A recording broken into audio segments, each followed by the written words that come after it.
各位家長晚安，多謝你哋參加今晚由香港中華基督教青年會舉辦嘅網上家長講座。我哋嘅主題係緩憂解困，家長點樣去照應青春期子女嘅情緒需要。我係機構嘅駐中學社工劉培英 Connie，咁同大家介紹一下咧，我哋今晚嘅講員啦，咁就係阿 Rachel 余恩泉姑娘，係啦。係，咁佢係我哋機構輔導組嘅臨床心理學家啊。咁其實喺過往呢15年裏面咧，阿余姑娘咧亦都係不斷嘅去輔導同埋訓練一啲特殊學習需要嘅學生同埋家長啦。佢有豐富嘅經驗，同埋喺過往10年咧，佢更加係會關注一啲受情緒困擾嘅一啲嘅學生同埋家庭，係透過好多唔同嘅工作手法，譬如藝術治療啊、靜觀啊咁樣啦，或者 ACT 嗰個嘅接納及承諾治療咧，係去支援佢哋嘅。咁 Hello Rachel， Hello，係啊，好開心今晚同你一齊。係啊，我哋都好關心啫，而家嘅年青人。係啊，咁啊，今晚其實我哋嘅報名人數有挨近800人㗎喎。係啊，係咯，原來我知道係仲會嚟自係香港以外嘅朋友啦嚇，咁會有美加啊、澳洲啊、新加坡啊、澳門啊咁樣嘅，咁喺度都歡迎大家先嚇。咁喺我嘅駐中學嘅即係工作嘅生涯裏面咧，其實一般家長佢哋最關注嘅都係一啲青春期孩子佢哋嘅一件成長嘅。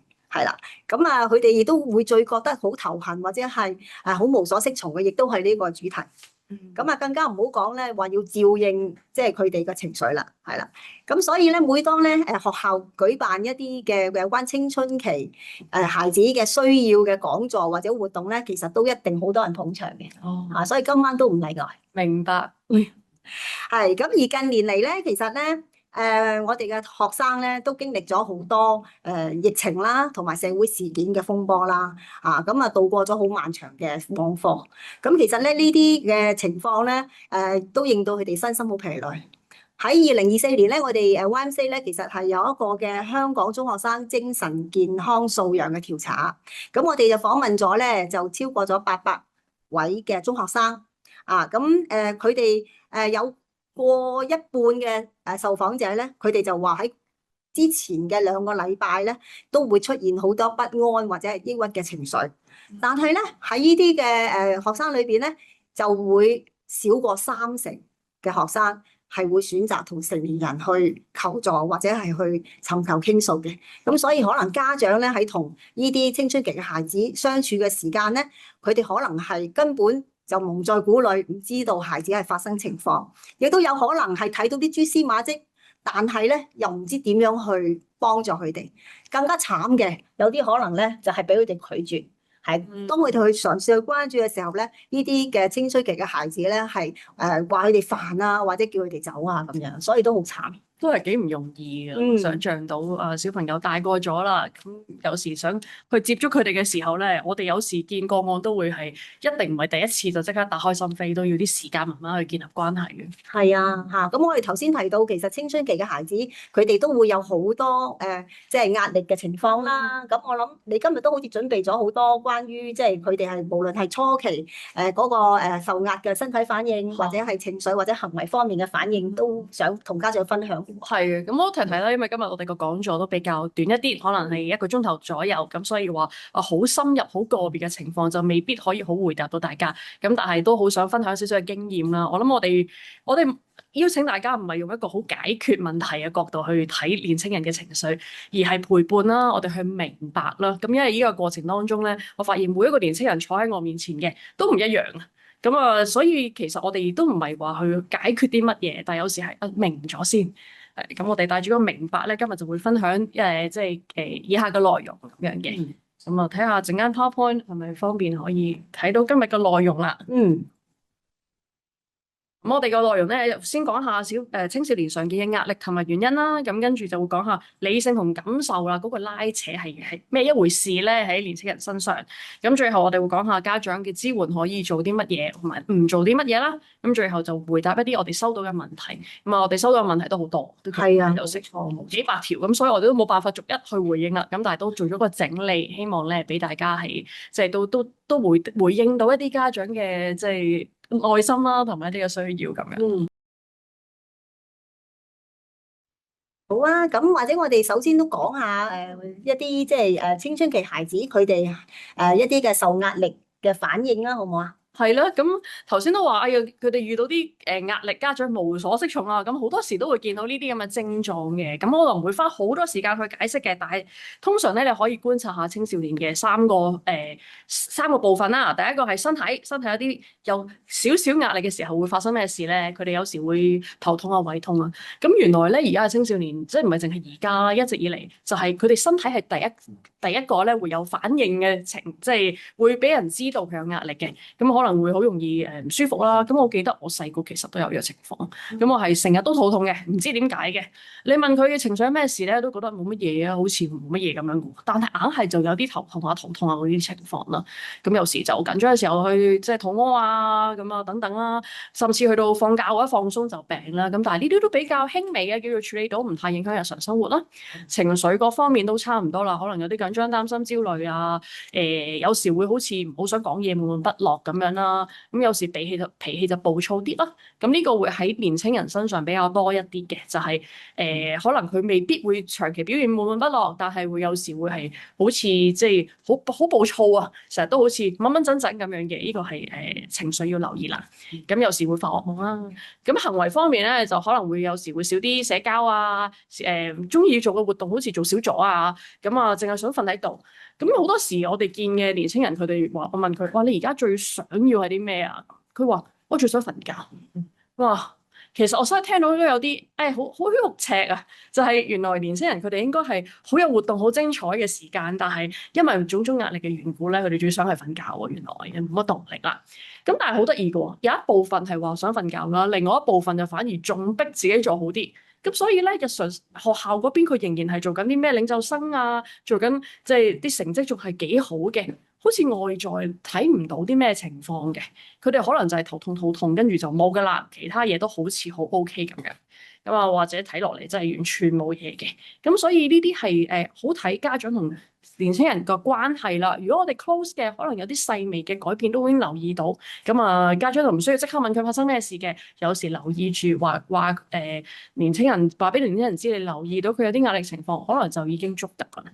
咁啊，有個小嘅例子咧，就係之前見過個女仔啦。咁佢平時就功課多啦，咁就亦都頭痛啦。咁整整下又肚痛又多咗啦。咁家長其實一開始以為佢扮病，咁點知咧，去到測驗周嘅時候咧，佢就開始發低燒。咁啊，呢啲37度9啊，38度啊，或者37度6啊，呢啲情況就都幾長期喎。咁直至到成個考試周過晒啦，佢都因為即係發燒啦，大家都唔敢帶佢翻學啦。咁啊，即係發咗成2個禮拜燒，咁梗係要帶佢去檢查啦。咁但係啲檢查又係所有嘢都冇事喎。咁所以呢啲情況咧但係又唔係太影響日常生活，都仲翻到學啊，仲回應到功課咁樣咯。咁可能就係一啲壓力大，令到個即係免疫系統有少少失調嘅情況。咁呢個就係初期嘅一啲受壓嘅反應啦。係啦，但係我知道有好多青年人個精神健康真係出咗問題，可能會有一啲嘅即係焦慮嘅症狀啊，或者係抑鬱嘅症狀，係啊，會比較嚴重嘅反應㗎。係又會有啲咩情況咧？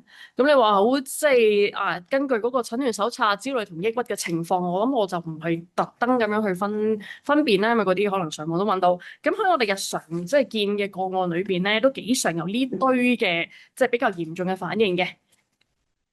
咁譬如話身體嗰方面啦，係啊，睇一睇個較嚴重嗰一版先。係啊，下一張 slide 唔該。咁啊，身體嘅反應啦，就可能係佢成日都會即係請病假啦。咦，可能有少少狀況落唔到下一個，係 OK。比較嚴重反應。係啊，嗰個係啦。咁啊，佢哋成日請病假啦，去到咁啊，日日都有唔同嘅痛症啊，頭痛，跟住膊頭痛，跟住就話唔知腰痛咁樣。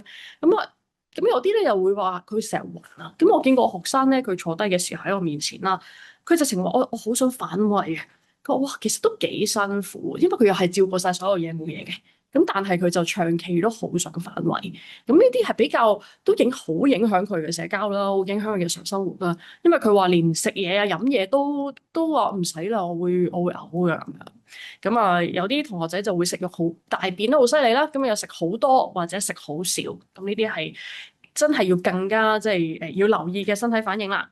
咁情緒反應啦，就會係出現一啲叫無力感啦。無力感一出現咧，就知道又係需要介入嘅，唔係話要睇醫生，但係我哋要明白佢究竟發生咩事咧。咁有啲學生就會可能成日喊啦，咁咩叫成日咧？有啲家長會問啦。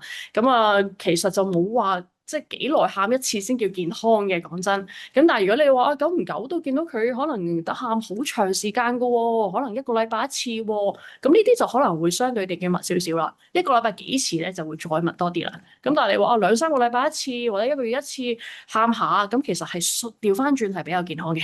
因為如果一個人係谷住長期都喊唔出咧，又係另外一種嘅辛苦啦。咁啊，情緒反應咧，其實你好多情緒大起大落咧，都未算最嚴重，更加嚴重嘅係會麻木啊，對所有嘢都冇興趣啊，明明好中意打波嘅，跟住就唔打啦。你問佢啊，近排咩感覺啊？我而家都有唔少個案會同我講話，我冇感覺，佢好用心去諗，諗完一大輪就真係冇。咁呢個就會見到佢嗰個啊，陣間會再解釋啊。其實腦嘅思考同埋佢嘅感受上面咧，真係好似嗰個搖搖板係完全唔係一個平衡嘅狀態，你完全好似已經脫節咗，唔知自己感覺係乜。咁嗰啲就傾向係抑鬱嗰邊嘅情況。抑鬱唔係講緊長期都唔開心，有啲係嘅，但係亦都有更大部分係覺得麻木咯，對好多嘢都啊，明明應該開心又開心唔起啊，明明應該失望亦都唔覺得有失望啊，等等。咁啊，亦都會係又係頭先提過青少年獨有嘅就係嗰個情緒再爆啲嘅。咁行為方面啦，有啲會頭先話躺平啦，想完全冇動力啦，好嚴重嘅拖延啦，去到一啲自傷啊，咁啊甚至一啲危險信號，譬如話寫遺書啦，咁我都曾經有家長話啊個仔仔曾經即係我喺櫃桶底度揾到封遺書喎，跟住佢哋覺得應該冇乜嘢可以講下嘅啫咁樣，咁我心諗即係唔係我都直接同家長講，我其實去到寫遺書呢一步都比較嚴重㗎啦，咁我都即係都。多謝佢哋啦，都最後都有正視嘅。咁但係就如果見到呢啲情況，就可能要早少少啊，問下唔同人嘅意見啊。咁有啲就會自我隔離啦，唔同屋企人講嘢啦，咁等等啦。咁因為咧再嚴重啲咧，即係比較嚴重嘅情況咧，有時甚至會影響埋認知嘅。咁譬如話佢個專注力啦，會散亂啦，會專心唔到啦。佢哋會話我坐低淨係可能做咗3分鐘嘢，跟住咧個腦就唔知去咗邊，一片空白㗎啦。又或者好多係做下卷，跟住就空白咁樣坐咗喺度，呢個係專注力下降啦，思考混亂啦，講講下嘢，突然間唔知道自己諗緊啲乜，組織唔到啦，記性變差啦，咁亦都會有啲係選擇困難症啊。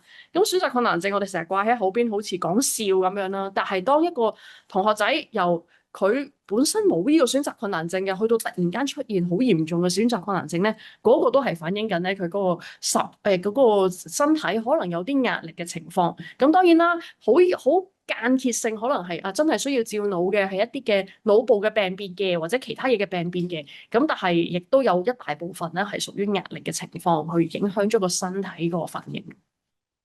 我哋聽咗即係家長即係知道咗青春期孩子佢哋一啲可能初期或者比較嚴重嘅反應之後咧，其實我諗佢哋都好想知道究竟係本身因為佢哋荷爾蒙嘅變化影響到佢哋就變咗由好溫順變咗突然之間好不安、好抑鬱、好暴躁，抑或其實會有啲事件真係觸發到佢哋呢啲情緒嘅咧？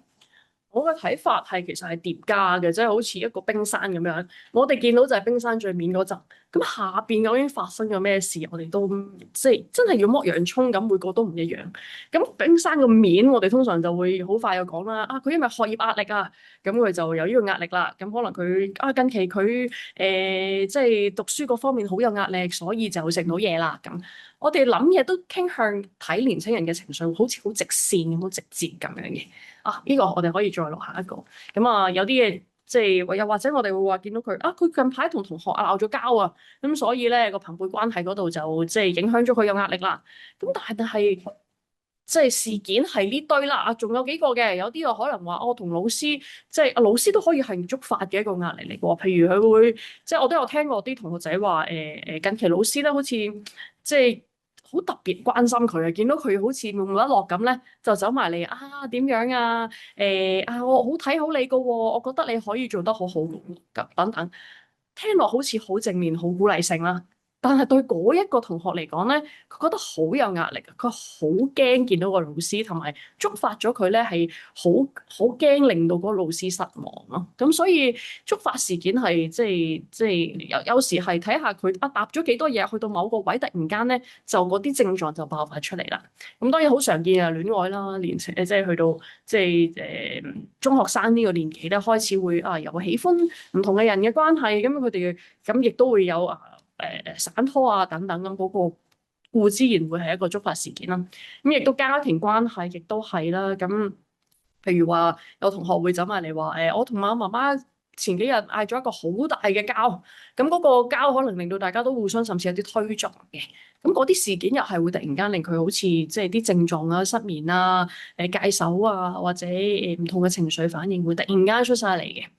咁但係我反而想，即係有時我真係嘗試去同啲年青人去明白咧，就發現啊呢啲事件我哋要，如果我哋好外在好直覺咁話啊，不如我解決呢件事咪搞掂咯，即係好似話咁啊，我同家長講聲啊，唔好再逼迫個小朋友啦咁樣，又或者我解決你叫佢點樣同你即係解決翻大家嘅關係就應該冇事啦。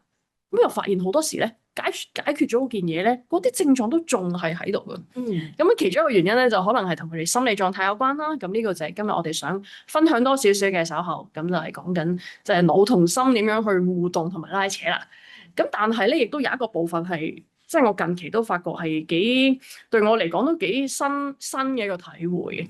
咁原來咧，我哋即係我哋個係啦，輔導組早幾日都好上星期啦，咁同嗰啲年青人去有個傾偈嘅時間啦，咁就了解下佢哋呢一代其實即係點社交媒體係咩嘅一回事咧。跟住咧，我一路討論嘅時候，先發現咗啊，原來我哋呢一代咁我都有小朋友啦。咁頭先都聽到做咗10幾年嘢啦。呢一代人係我哋細細個喺由零至到即係可能青春期啊嗰啲時間咧，都係面對面嘅人際關係係最多嘅。咁我哋係冇社交媒體啦，冇手機啦。咁變咗我哋係好似喺我哋個記憶裏邊咧，好清晰。呢個係我朋友，我會信任佢嘅。我知道佢係一個點樣嘅人。我哋大家嘅互動大概係點樣？我哋係好清晰嘅。咁直至到大個咗啦，開始有社交媒體啦。咁同埋我哋嗰陣時嘅社交媒體一開始咧，冇而家咁兩極化，同埋冇咁多情緒喺裏邊啊。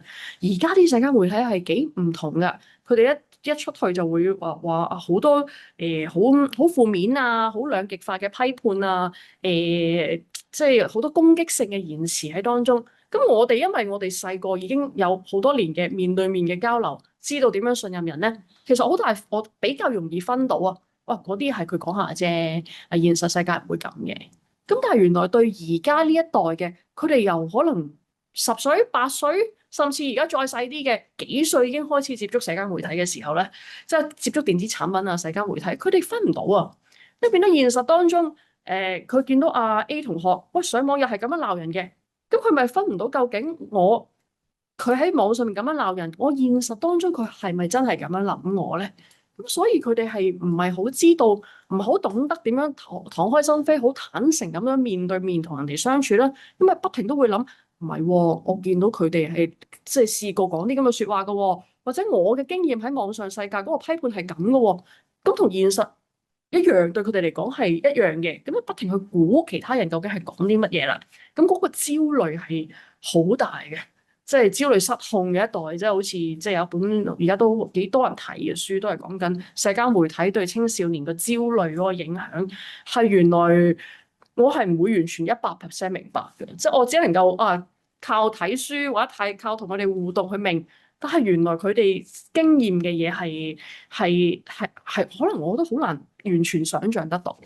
係，我絕對同意啊！嚇，頭先我都有提咧，就係話其實喺呢幾年嗰個疫情啦，嗰個社會事件嗰係啊度，係啊，學生有好長時間嘅網課。嗯咁當佢哋翻學校，重新去面對面對住同學嘅時候，其實佢哋都好唔適應，大家都隔住個口罩添，係啦，其實都即係有好多社交嘅焦慮出現嚇。咁亦都加上就係其實呢段時間其實唔淨止係啲青春期嘅孩子，其實家長其實即係都係好多時機不離手。係啦，好多時接觸好多社交媒體，又有好多 AI 啊咁，甚至我哋學校咧，即係老師 AI 都未講到添啊 AI 係啊，AI 都未講到。AI 咧已經係我哋即係學校係準老師用 AI 嚟改文啊，即係學生亦都用 AI 嚟做下功課啊咁所以其實即係呢啲電子產品咧，係一路都係影響緊我哋嘅孩子，同埋影響緊家長嘅。係啊，變咗佢哋個自我形象都係同呢啲嘢息息相關嘅時候就，即係變咗越嚟越碎。我個感覺係有種碎片化，係啦，又或者佢哋都好迷失啊！究竟我自己係咩人咧？咁青春其實正正係要問一個我是誰嘅一個時間。咁但係佢個我是誰問 AI，問同學，但同學有咁多社交焦慮喎。問老師，但係老師自己都學你話齋都有啲，即係佢自己都有自己嘅狀況，又好似唔係最反映到佢哋係邊個喎。咁啊個自我形象啊等等，全部都好似有個相互影響喺度。係。頭先你提到有個即係主題咧，我都好好奇嘅，即係你話到個心同腦之間係啊係啊中嘅平衡係嘛？即係譬如嗰個思考同個感性裏邊，即係其實我諗無論係青春期嘅孩子或者係家長咧，其實佢哋好多時都係理性上知道應該點做，佢哋嘅責任係乜嘢，或者佢哋期望係點樣，但係個感受上可能就係好誠實係嘛？即係佢哋係就會未必配合到嗰個理性，咁係會出現一種失衡嘅情況。係啊，係啊，咁呢個就係正正心理狀態。我想今日花多少少時間去，即係同大家去分享我一啲嘅體會啦。佢唔係一個金科玉律，但係我會咁樣去睇年青人。咁佢哋亦都通常啦，我咁樣去解釋嘅時候，佢哋都感覺多少少被明白而唔係被批判嘅。咁咧就先去邀請大家都去感受下自己呢一刻你嘅狀態係點啦。咁啊，咩意思咧？因為聽緊講座，好多時我哋都運用個腦啊。其實好簡單，我想邀請大家去感覺下呢一刻，你係用緊個腦多啲啊，定係用緊個心多啲啊？你個能量或者你個即係實啲嘅地方係喺個頭腦多啲，定喺個心腦多啲？可能好簡單去即係 feel 一 feel。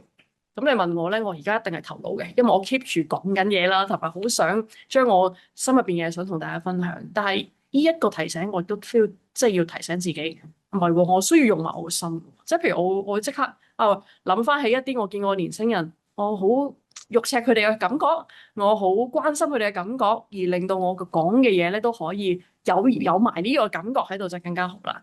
咁呢個就係一個最基本去我哋 feel 下自己個腦同埋個心有冇即係會唔會長期其實你都係個腦好實嘅。咁有時唔好話小朋友啊，就算連大人啦，我哋有時見個案嘅時候咧，我都會請佢感受一下一刻你個能量喺邊度啊？喺個腦度定係喺個心度？咁喺年青人嗰度係點樣嘅呈現咧？喺個腦度又點嘅咧？咁大家會見到一個好辛苦嘅老樣啦。咁我呢個老樣嘅表達咧，其實唔係講緊我哋個腦部嘅。咁因為大家都知啦，其實情感唔係真係喺個心臟度嚟，但係我哋感受上好多時個情感都係個心啊，喺個肚啊呢啲位置嘅。咁所以我就用咗呢個做比喻。如果你要揾咧，你會發現其實真係亦係成個腦都關事嘅，即係我冇理由畫出嚟畫左腦咁啊，或者個 limbic system 咁樣，即係我就冇用咗呢個好科學化嘅方法。咁但係腦即係嘅意思咧，講緊係我哋嘅分析啦，我哋嘅責任啦。咁好得意嘅責任喺我哋華人文化啦，都好重視嘅。咁好多時我哋講話我有責任要做好功課，或者我有責任要教好嘅小朋友。責任呢兩個字咧，好多時其實係個腦嘅一個嘅判斷嚟嘅。我應該做啲乜？應該做啲乜係一個幾大嘅壓力嚟嘅。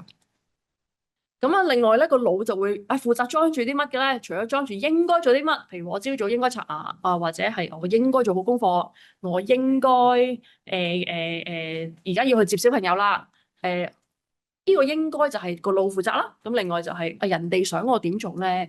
譬如而家即係好多人話入咗啲媽媽 group 之後咧，好緊張，其實係嘅，因為嗰啲媽媽都會提你，喂，依個要即係interview 嘅時候應該點做啊？有好多唔同類型嘅即係嘢，即係好多嘅要求啊！即係話俾你聽下要點樣報學校啊？去到中學嘅時候又可能講話啊，點樣先可以即係提升嘅競爭力？要參加啲乜嘢啊？因為好多人哋想我做乜嘢嘅應該，又或者一啲期望、一啲外界啊、社會啊等等嘅期望啦。咁啊，對於年青人嚟講，就會係老師嘅期望啊、家長嘅期望啊，總之唔係佢自己啊，不過有時都會嘅，就自己對自己期望，但係好多時佢哋係已經分唔清啦，因為外界阿媽想我成績好，佢都分唔到係我想自己成績好啊，定係媽咪想我成績好啦。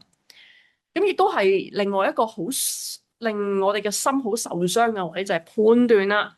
哇，判斷嘅意思就係我去分辨呢樣嘢係好定係唔好啦。咁我哋好快嘅，其實我啲判斷嚟得簡簡單單，可能當你見到可能當你見到小朋友嘅成績表，第一眼望落去，咁啊，可能 A、B、C、D 乜都有啦。你估你會望啲咩先咧？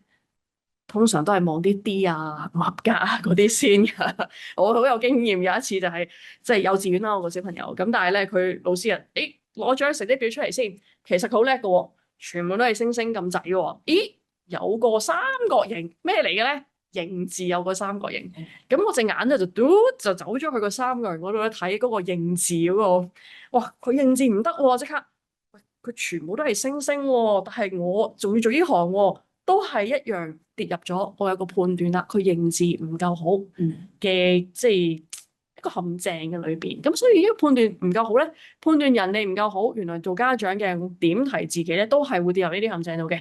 咁你做小朋友嘅，佢哋更加會內化。咁我個女女咧，到有時其實佢而家都知知地啦。啊，我認字唔係幾好啊嘛，咁，oops，咁我就發現弊家伙啦。原來我嘅唔覺意，我啲好小心唔喺佢面前提噶啦。都會唔小心講咗俾佢聽，而佢係內化咗呢啲判斷唔夠好。年青人咧內化咗咁多年就更加啦，佢哋會覺得可能樣樣嘢都會比較呢個我唔夠好喎，我呢邊可能做得即係成績唔夠好啊，跳舞唔夠好啊，佢打籃球嘅話我打籃球唔夠邊個好啊，就算佢最叻嗰份都會有好多嘅好同唔好嘅判斷喺裏邊啦。咁大個腦係咪冇用嘅？好似好負面咁。其實解難分析啊，做功課冚唪唥都係即係靠個腦噶啦。咁所以個腦又唔係冇用，只係我哋淨係靠個腦啦。咁就變成都個心去咗邊嚟？心咧都係要花啲時間去講一講嘅，其實係咩嚟嘅？因為我都發現咧，好多家長自己嘅其實都已經唔係好感受到自己嘅心啊，特別係小朋友可能好細嘅時候咧，我哋見到佢好可愛個樣咧，都會有好大感覺嘅。去到變咗頂心杉嘅時候咧，就開始啲感覺越嚟越少啦，剩翻應該做，剩翻個腦嗰堆嘢啦。咁但係我哋嘅心係應該係感受人生嘅喜怒哀樂嘅，即係開心啊、唔開心啊、失望啊、沮喪啊、喜悅啊、平安啊，呢啲係應該我哋所有嘢都應該感受得到嘅。咁可以問下自己啦，我今日感受過幾多情緒咧？其實可能有時都做大人都難得㗎。咁如果你發現，咦，我淨係數嚟數去都係OK 同埋幾好，咁可能你就都要自己做少少嘅即係疏通啦，去感受下自己嘅內心先啦。咁因為點解咧？就係感受其實我哋嘅動力來源嚟嘅。小朋友唔做功課，其實好多時係我哋嘅感受嗰度可能係有啲僵化咗嘅情況啦。因為冇意義，冇連結唔到個意義，連結唔到個價值觀。我哋要做嘢咧，一係就好中意，一係就好有意思。咁咧，嗰個動力咧就係從內而來啦。咁但係如果因為責任，因為外邊嘅人點講，咁嗰個咧就屬於外界嘅推動咧，嗰個好容易成為焦慮嘅。咁個心嗰個意義啊、價值啊、感受啊，長期被忽略，就會出現中間嗰兩樣嘢啦。第一個叫焦慮啦，就係其實兩邊都仲係起身嘅，仲係有力量嘅。咁好似個腦咧都仲係講緊你要應該點做啊？咁嗰啲同學仔咧個腦會話俾我聽，我覺得我應該做功課嘅，但係咧我個心咧就話俾我聽，即係佢有啲攰啊，或者佢想玩啊咁樣。咁兩邊就好似對戰啦。咁佢哋就會話咧，我好似咧個天使同埋魔鬼喺度對戰咁樣。其實佢哋好大誤解，佢哋以為個心好攰咧係魔鬼，叫佢唔好溫書個係魔鬼，其實就唔係。咁所以咧，佢哋個腦咧就佢不停加強個腦啦。你要唔好理個心講乜嘢，叫你唔好溫書嗰啲，我要買低。咁你長期係咁咧，就會出現下邊啦，有啲焦慮咗好耐嘅朋友仔，如果一直都冇去處理咧，有機會慢慢就出現啲抑鬱嘅情況，就係呢個心放棄啊舉白旗啊。咁我個心就話我都係唔做啦，因為我都唔知咩意思，又或者唔知點算，即係我都覺得好攰啦，攰到一個位係我躺平啦。咁個腦咧就話我不停咁樣鞭策你，鬧你冇用啊，鬧你點樣懶啊，都唔得。因為佢哋係自己內化咗，有時係外界嗰啲聲音啦，就自己話自己我好懶啊，我係好即係我係拖延症噶啦，等等。越係鬧得自己勁咧，瞓喺度嗰個就瞓得仲勁，咁就慢慢就好似對其他嘢都冇興趣啊，咁所以呢一個嘅拉扯去到呢個位咧，就會變成一個抑鬱嘅狀態啦。嗯，咁我都分享兩個例子啊，其實係關於呢個焦慮同埋抑鬱。嗯。咁我記得見過一個中五嘅比較焦慮嘅女仔啦，咁咧佢就即係出現咗好多好焦慮嘅症狀，即係包括甚至去到影響到甩頭髮啊，或者我食唔到嘢啊咁樣。咁我坐低同佢傾咗幾節，慢慢去明白到啦。佢個腦講乜咧？佢個腦就係話我要做得完美，我唔可以失敗嘅。佢會咁同我講，我真係唔可以失敗嘅，因為不進則退。咦，內化咗好多父母嗰啲嘅説話啦。我要成功。咁咧，但係咧，佢就坐咗喺個台嘅前面咧，就拉扯咗好耐都開始唔到。但係佢個心咧，慢慢就明白，俾個心講嘢啦。佢其實一直都唔肯啊。佢直情覺得佢係覺得個心唔應該出聲，即係直情嘅想搏暈佢啦。即係咁，但係終於浸咗幾節，佢先慢慢掟到出嚟。其實個心已經覺得好攰啦，佢好驚啊，佢好驚俾佢個腦鬧啊。其實我想休息啊咁。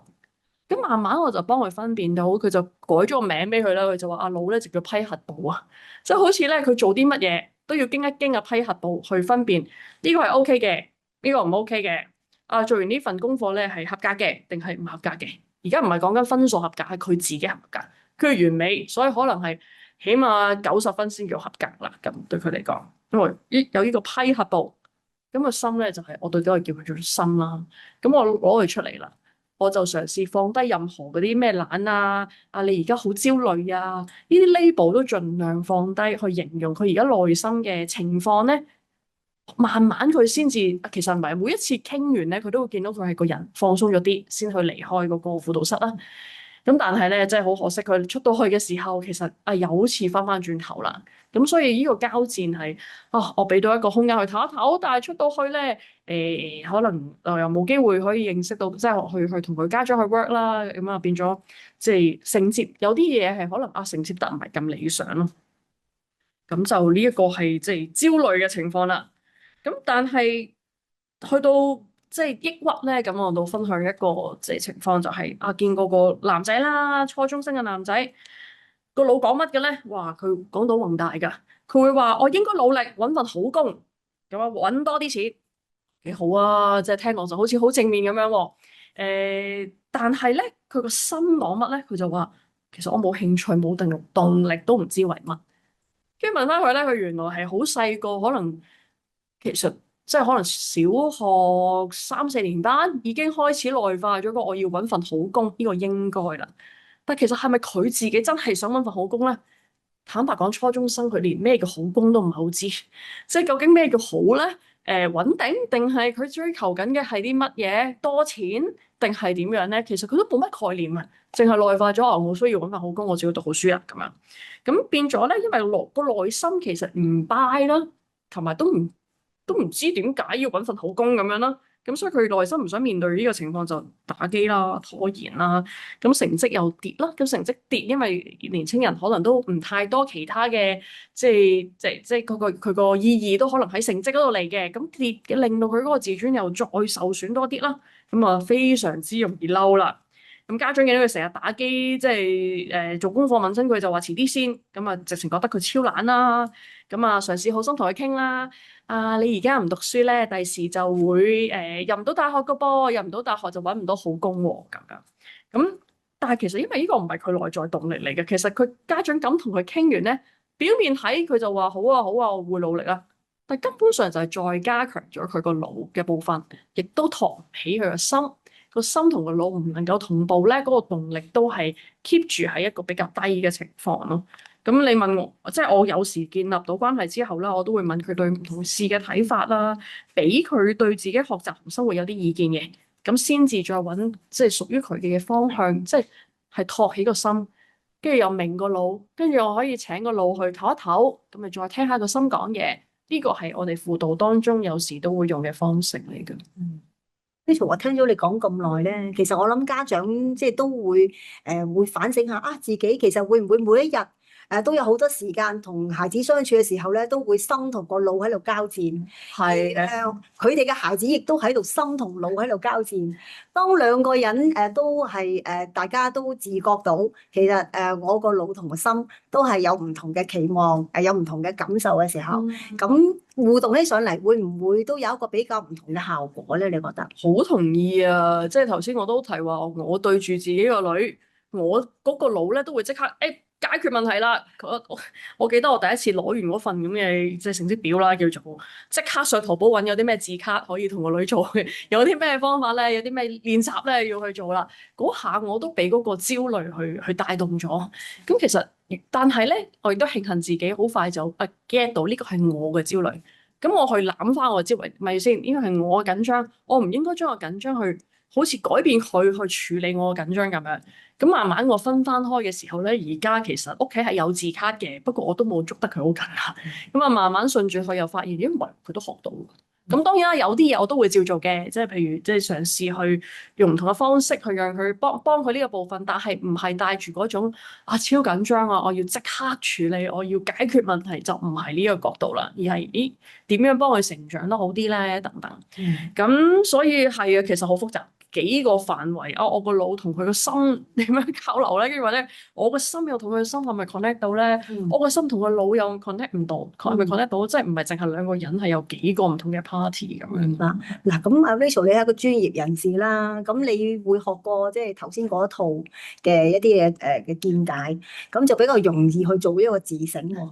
咁但係一般家長可能佢又冇學過呢啲課程，佢又未必真係暫時未尋求專業意見嘅時候，咁會唔會有一啲比較上都可以有用嘅方法俾佢哋？即係有啲咩係一定唔好做，有啲咩係一定要做嘅喺同呢個青春期子女相處嘅裏邊。就講咗唔好做先啦，因為可能咁唔好做，可能點咪講咩好要做嗰啲嘢，但係如果你做咗啲唔應該做嘅嘢咧，其實就阻隔咗個效果啦。咁我覺得第一樣嘢做家長要慢慢學習去放低一啲嘅標籤同埋一啲嘅睇法。咁有啲家長試過同我講話佢即係長期都好懶㗎咁樣。咁頭先都提過啦，話你鬧佢100次懶，佢都唔會變成勤力㗎。咁變咗呢個標籤，咁佢係懶啊嘛。咁家長會同我講，係啊，個標籤唔係講緊啱唔啱，唔係講緊準唔準確，係有冇用。咁如果個標籤冇用咧，我就邀請大家去放低啲嘅標籤，同埋就算你話我冇講出嚟啊，不過我係咁諗咧，都係要嘗試去放低嘅。用另一個角度，即係嗰個佢係唔係懶啊？咁可能你就要自己翻譯一下啦。佢唔係懶，不過咧佢個心同埋個腦咧 keep 住有個鬥爭，所以佢做唔到，或者個動力未到做唔到。你話佢動力未到做唔到咧，就遠遠好過話佢懶啦。因為一個係冇得救嘅，懶好似佢即係佢衰咯咁樣。但係動力唔夠，我哋就可以同佢一齊去諗，有冇嘢可以幫佢增加動力咧？又或者有啲小朋友係 SEN 嘅，咁我哋都心入邊好快都會諗，佢係 ADHD 啊，係唔專心㗎啦咁樣。唔專心又係一個唔係好幫到小朋友一個標籤嚟嘅，唔係講呢樣嘢係咪事實，而係咦咁你想佢 label 咗自己唔專心，咁佢點樣改變咧？而係可能我專心，我係比較相對地容易分心一啲嘅，咁你可能就有多啲方法啦。我可以諗方法去留意下自己幾時分心，去揾啲方法去幫自己去個專注力可以提升多啲。咁同埋嗰啲唔努力啊，嗰啲都係即係同樣道理啦。越係覺得佢唔得嘅，其實佢就覺得自己唔得，係好難去掙脫到嗰個標籤而再努力啦。咁而另外一樣咧，就盡量唔好做啦，就係未明白感受之前咧，就俾個解決方法啲小朋友啦，即係話啲年青人啦。因為咧，當個同學仔即係或者仔女走過嚟同你講啊，我近排俾個同學即係喺個 WhatsApp 度咧，佢唔睬我啊，跟住我好唔開心。其實好多時咧，我哋個腦就即刻跳咗去一個叫做解決嘅問題嘅 mode 啦。哇，嗱，佢咁講就咁嘅意思，其實你就可以咁做啦，即刻俾咗個答案佢。但係青少年咧，通常個反應就係唔係好俾反應你啦，然後跟住就行開咗啦。咁甚至會係同你嗌交添。唔係啊，係咁樣咁噶，即係可能背後都仲有好多其他嘅細節咧，你都未明白就已經俾咗個解決方案佢啦。咁年青人唔好以為佢哋冇方法解決，其實可能佢好有方法解決噶。不過佢嗰刻同你講，其實係想你聽到佢，想你明白究竟發生緊咩事，或者佢都自己未搞得清啊，佢想有人幫佢梳理都未定嘅。咁所以係先明白啊，呢個好緊要。咁啊，另外都係唔好做嘅，就係將你嘅擔心係咁講出口啦。譬如話你咁樣將來就揾唔到工噶啦，你入唔到大學唔好後悔啊！你而家咁揀咧，第時就點點點點噶啦。其實問心嗰句啊，呢都好多時都係家長我哋嘅擔心嚟嘅，就唔係真係青少年佢哋自己嘅，即係佢哋介意嘅嘢。佢係咪真係咁介意入唔入到大學咧？有啲係嘅，但係有一啲其實係未有空間諗啊。咁我哋有啲即係同學仔咧嚟坐低，我問佢：喂，其實你係咪真係想入大學？咁啊用咗兩三節時間，可能慢慢摸索完一輪之後咧，頭一節都話係嘅，去第三節就話其實都未必，因為佢都唔知道讀大學係乜嘢一回事啊。其實即係大家都話要入大學，咁但大學係讀乜㗎？係做乜嘅？根本上佢都未有空間去想像同埋去沉澱，就已經俾人不停咁講話你讀唔到大學就揸兜㗎啦咁。咁如果你嘅小朋友啊，仲有啲更細嘅小朋友，可能唔係青少年啦，我真係好鼓勵大家唔好咁快就話俾你哋聽咧，要搵好工。真係啊，有啲6、7歲同我講，我第時大個要做一份咩好工咁樣。哇，嘿，我6、7歲嗰陣時真係完全冇諗過做工係一個咩事。但係你其實問深一層咧，佢都係唔知噶，只不過掛喺後邊咁講，跟住就好快內化咗個腦就已經哇頭好大啦！我要點點點點點點，要點樣去令到爸爸媽媽開心？但係實質咧，其實就可能即係佢係唔係好知自己想點，咁所以啲擔心嘅説話咧，就得嘅話就盡量忍住啦，唔得咧咁就講咗，第二次都忍住啦，好似我咁樣啦，之前嘅例子咁樣，係啊，盡量啦，盡量啦，我都知好難嘅，我都會跌入咗呢啲嘅 loop 裏邊啊，係。好，咁咧去到一啲嘅應該做啲乜啦，其實都好長啊，咁所以希望慢慢分享下我啲嘅體會啦。咁家長可以點樣幫助小朋友？其中一樣就係幫佢哋揾一個安全地帶，俾佢哋知道咧，即係唔係講出口㗎呢句説話，係啊，唔好誤會，係啊，唔好話俾佢聽啊，你唔需要完美嘅，我都喺度。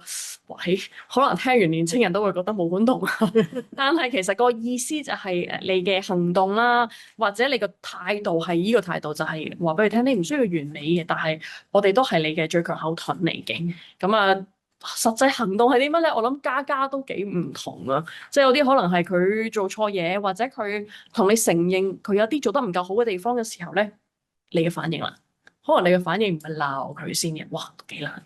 咁啊，而家我個女幼稚園啦，但係佢都識有時會講話啊，但係我驚你鬧我咁。咁我話啊，我好啦，你咁樣講完之後，我就忍住唔鬧你啦。咁佢就話啊，我就唔知做嗰啲，我唔記得咗佢做啲咩，可能即係佢咁細個，當然係啲小事啦，即係可能係啲啲即係玩嗰啲 slime，唔知黐咗喺啲唔應該黐嘅地方啊，等嗰啲啦。啊，係啊，有一次佢話佢成條褲咧都唔知幾件衫都黐滿晒嗰扎咁嘅嗰啲 slime 咁啊，要特別再洗佢，好驚我鬧咁樣。其實年青人都一樣嘅啫。佢要安全，其實好多時係睇我哋點樣回應佢唔完美嘅地方。譬如佢攞一份唔合格嘅卷翻嚟，你點回應咧？佢話俾你聽，我闖咗個大禍，你點樣回應佢咧？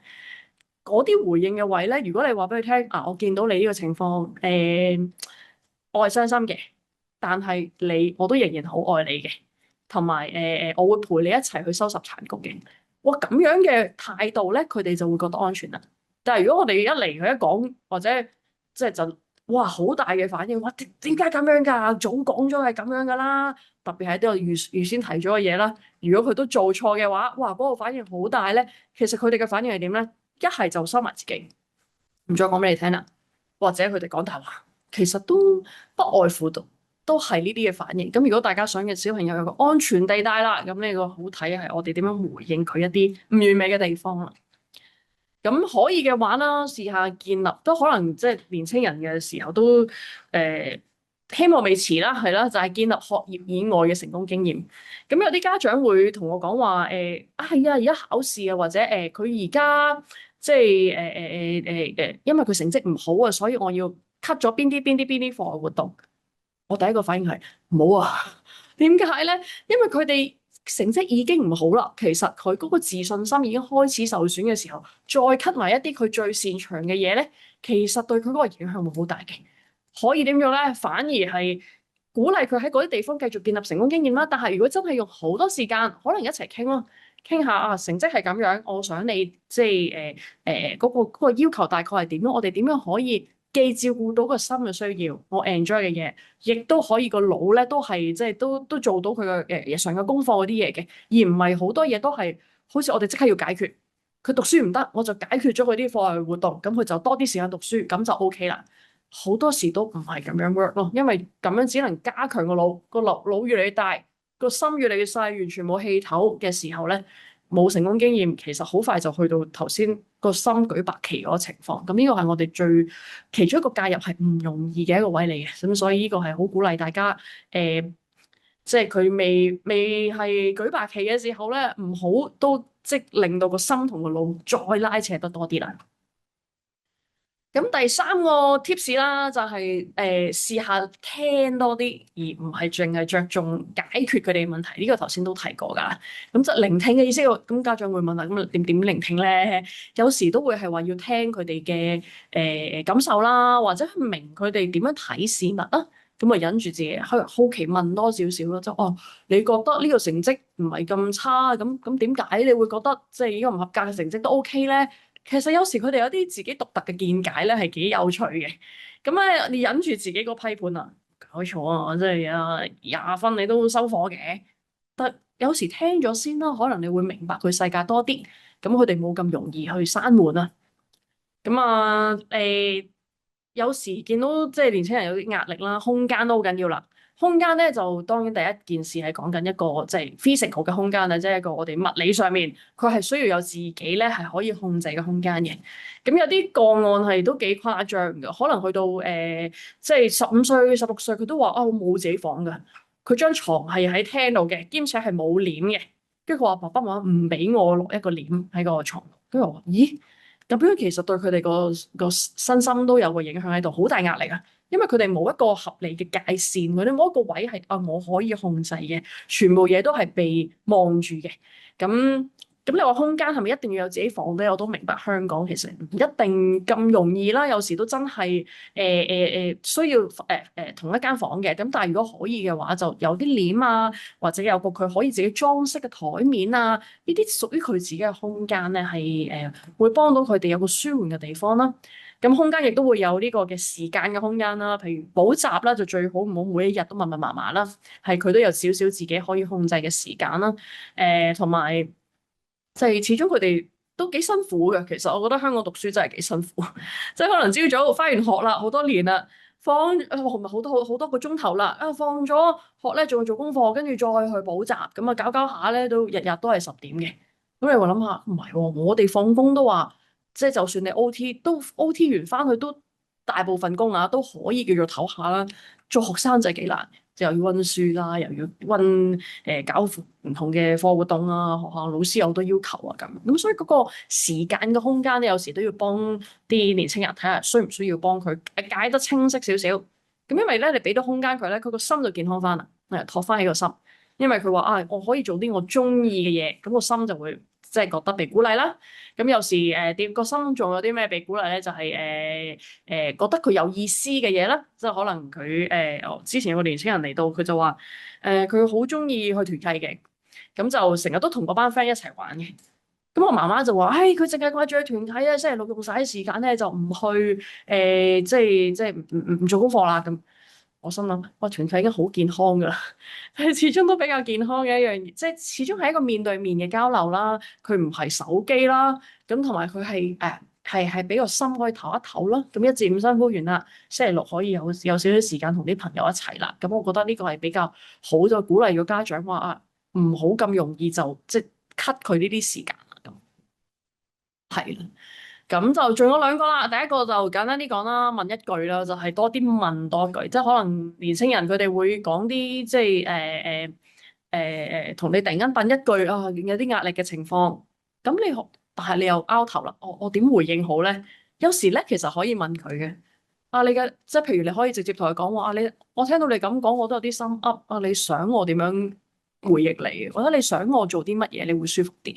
有時咧，我哋唔知點做咧，唔需要下下都好似即係扮識啊，唔一定要識嘅。其實，因為佢哋嗰代，正如頭先講話，佢哋呢一代嘅人係同手機嘅關係咁密切咧，我哋唔會100%明白得到。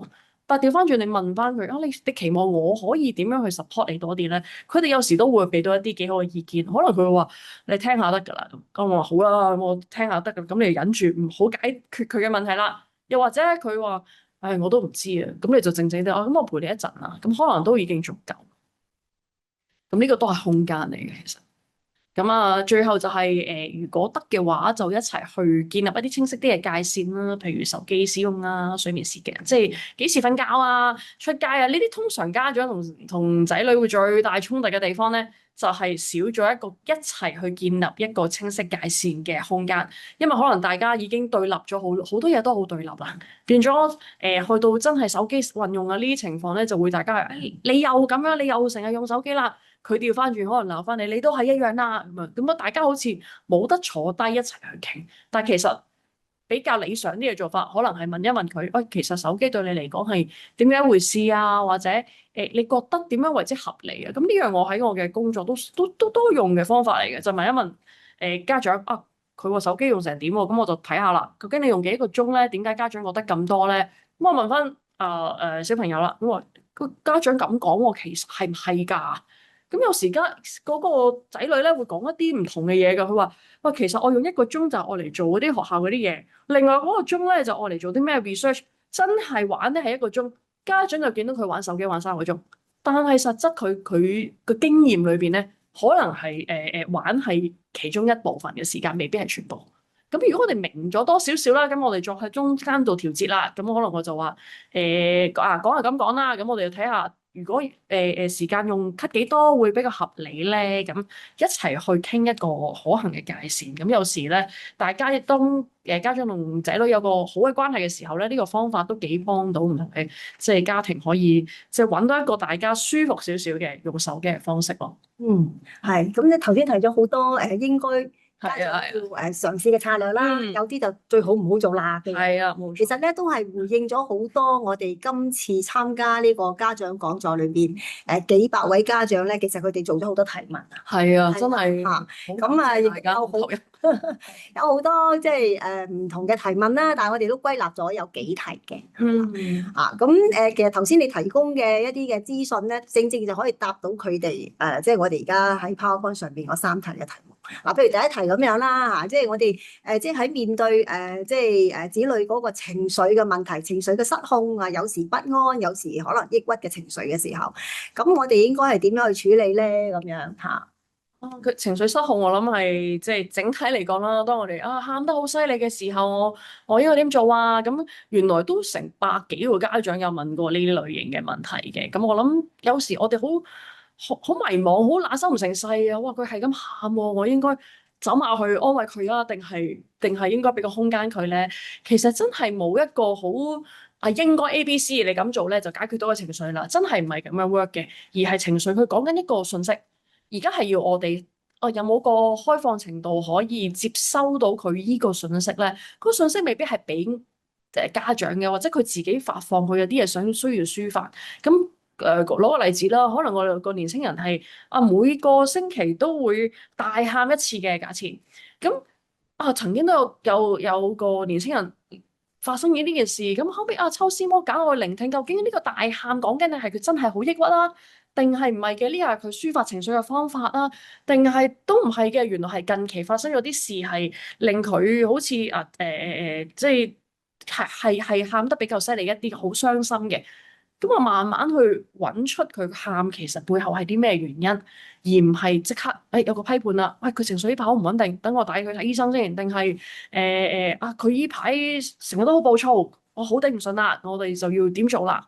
而係明咗嗰個感受先，我覺得呢個係可能係做家長其中一個最唔容易做嘅嘢嚟嘅。因為我哋都好慣成為仔女嘅即係解決師啊，即係所有嘢都係我哋嘅責任嚟嘅。咁啊，我哋需要做佢嘅即係要教佢啦，要教好佢啦，要負責佢嘅身心健康啦，要咩都係我哋負責。咁但係有時情緒嘅嘢就反而係個聯繫同埋安全感會比較緊要啲啦。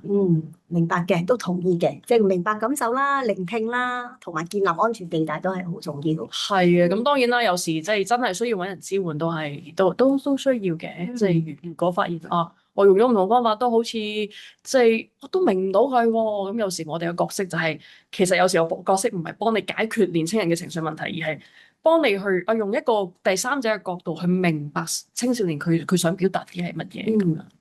好啦，咁另外都有百幾位嘅家長咧，佢哋就會即係覺得就係話我有時好難同我嘅細路仔去溝通㗎，有時佢又唔聽我講啦，有時又可能唔答我啦，問佢又唔應啦，或者係駁嘴駁舌啦，係嘛，一言九鼎啦，或者態度好差啦，完全冇尊重啦，即係當我好似路人甲都不如啊咁樣啦嚇，咁對於呢啲嘅情況，咁家長其實都可能有氣憤，又會覺得好泄氣嘅時候，應該點樣去做好咧？咁頭先你講，其實有好多策略都可以回應到呢個問題。其實都係嘅，差唔多都係類似方法，都係嗰啲噶啦。咁但係我覺得多咗一步嘅就係可能要照顧咗自己先。係啊，因為其實好傷噶。即係當你最愛嘅小朋友，或者即係我哋眼中嘅小朋友啦，即係佢已經年青人啦。我話一嘢冚嗰個門口扮門嘅時候，哇，好受傷嘅，或者佢鬧你鬧到好金嘅，好難聽嘅，哇，真係好傷噶。咁嗰個傷口咧，如果有個覺察，我哋可以唔用嚟鬧翻佢轉頭，而係但係又嘗試明白佢都係一個表達嚟嘅。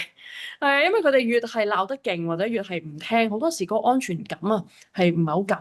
咁所以就係建立安全地帶先啦。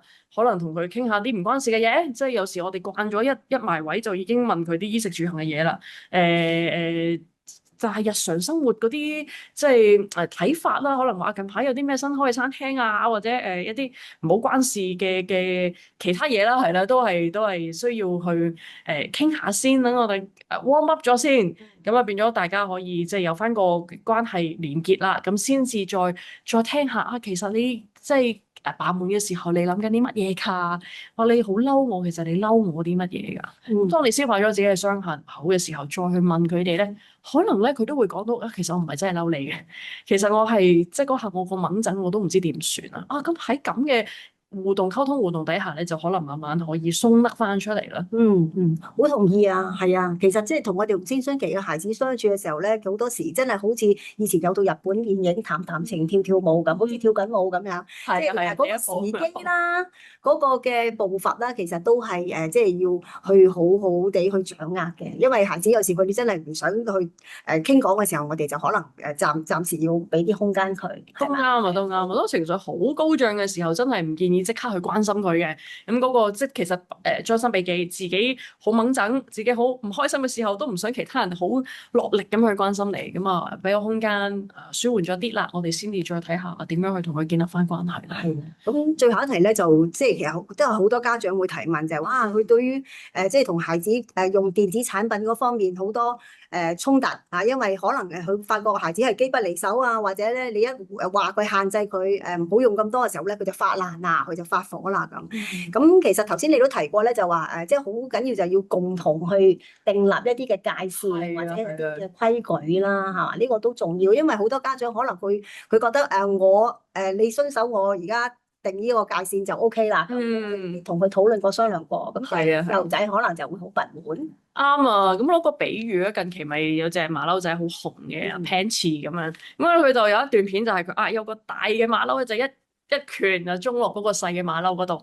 咁啊大家睇完都好心痛啊！咁於是咧嗰隻細馬騮咧就走去嗰個毛公仔啦，嗰隻馬騮嘅毛公仔嗰度攬住佢嘅四圍去啦。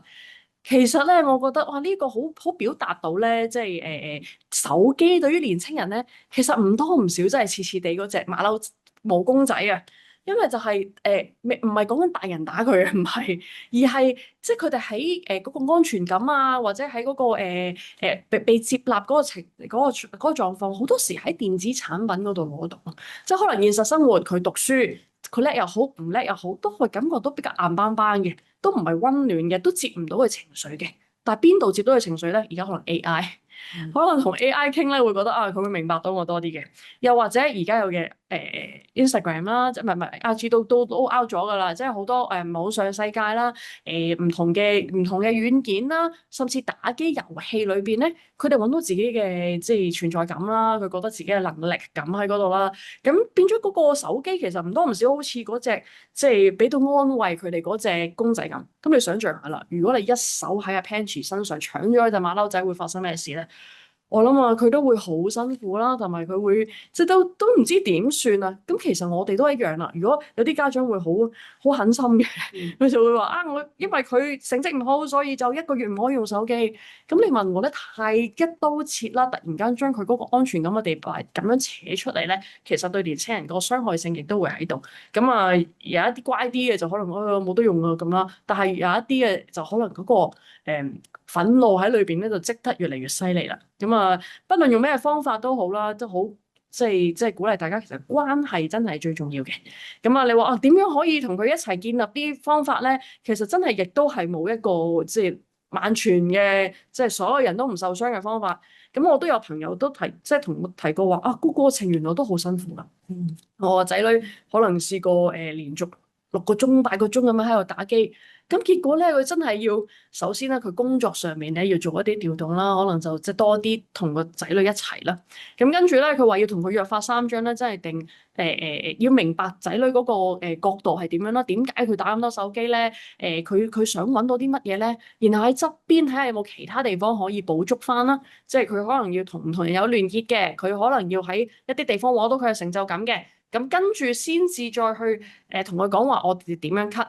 咁因為有個成癮情況啊，所以 cut 嘅過程佢都話好痛苦嘅。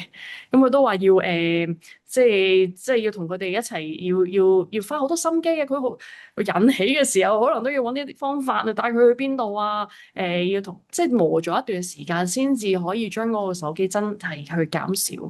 咁所以共同啦，會係嗰個方向啦，即係點樣去一齊去 work。手機係我哋一齊要去面對嘅嘢，而唔係。即係佢同手機係一邊嘅，家長係一邊嘅咁樣嘅對立咧，咁就你嬲成點都唔係好處理到個問題。其實手機問題或者係用電子產品嘅問題咧，就都係有排講，真係係啦。咁亦都係青春期孩子咧，其實都好常有同家長嘅衝突嘅一個原因。咁而青春期咧，亦都真係一個成長階段喺裏邊咧，其實好多家長因為面對呢青春期孩子嘅相處都好泄氣。不過我都分享下啦。咁啊，曾經我有一個家長小組嘅家長，佢喺個組裏邊咧就不斷吐苦水，話同孩子相處得好辛苦。咁後尾畢業嘅時候，即係我講家長小組畢業嘅時候，中四嗰個嘅侄仔咧就同佢媽媽講，佢話媽媽我想送4個字俾你，係一個會過去的，會過去的。咁可唔可以嘅意思係話，即係佢自己嗰種嘅青春期嘅嗰個嘅暴風期係會過去的，媽媽嘅難處咧係都會過去的。所以呢個係一個過程，雖然唔容易，但係中四嘅男仔講，哇！即刻個心都覺得好似被觸動啊！係啊，係啊，係啊！咁今晚都好多謝 Rachel 啦，係啊，你即係都用咗1個小時，其實都唔容易啊，因為青春期要講嘅嘢咧就真係好多好多，係啦，咁就我哋都喺結束今嗯，晚嗰個嘅網上講座之前咧，我哋都會有一個嘅電子問卷啊，我哋都希望咧家長俾翻一個回應俾我哋啦嚇。咁嗱，大家咧可以睇到咧，就我哋有個回應表格啦，咁有個QR code 嘅，咁大家可以用你嘅手機咧試下去 scan 嗰個 QR code，就俾翻一啲嘅回應俾我哋，或者你如果係想同我哋繼續嘅聯絡啦，因為青年會我哋都有好多嘅社工嘅，係啦，咁我哋有個嘅單位喺即係港九新界都有嘅，咁我哋咧都可以聯繫嘅，咁亦都其中咧都可以同佐敦會所咧係聯絡啦，咁亦都有關嘅電話咧，大家都可以喺網上可以揾到嘅，係啦。咁今日稍後咧就其實我哋都會將今日嗰個今晚嗰個網上講座嘅錄影咧，就會同大家分享啦。咁稍後咧喺 YMCA 嘅網站咧，都會大家會重溫到嘅。咁今日再次多謝 Rachel，係啊，係啊，多謝大家嘅投入。係啊，係啊，冇錯，我哋都係一個幾好嘅嘗試。係啦，亦都好多謝嚟自唔同地方，香港以外多謝大家。一齊去支援下。咁我哋希望喺不久嘅將來咧，再次咧，大家可以喺青年會嘅家長活動裏邊咧，就見到大家，同大家一齊咧，我哋去支持我哋嘅青少年。係啊，大家都一齊努力啦，為下一代。OK，多謝大家，拜拜。拜拜。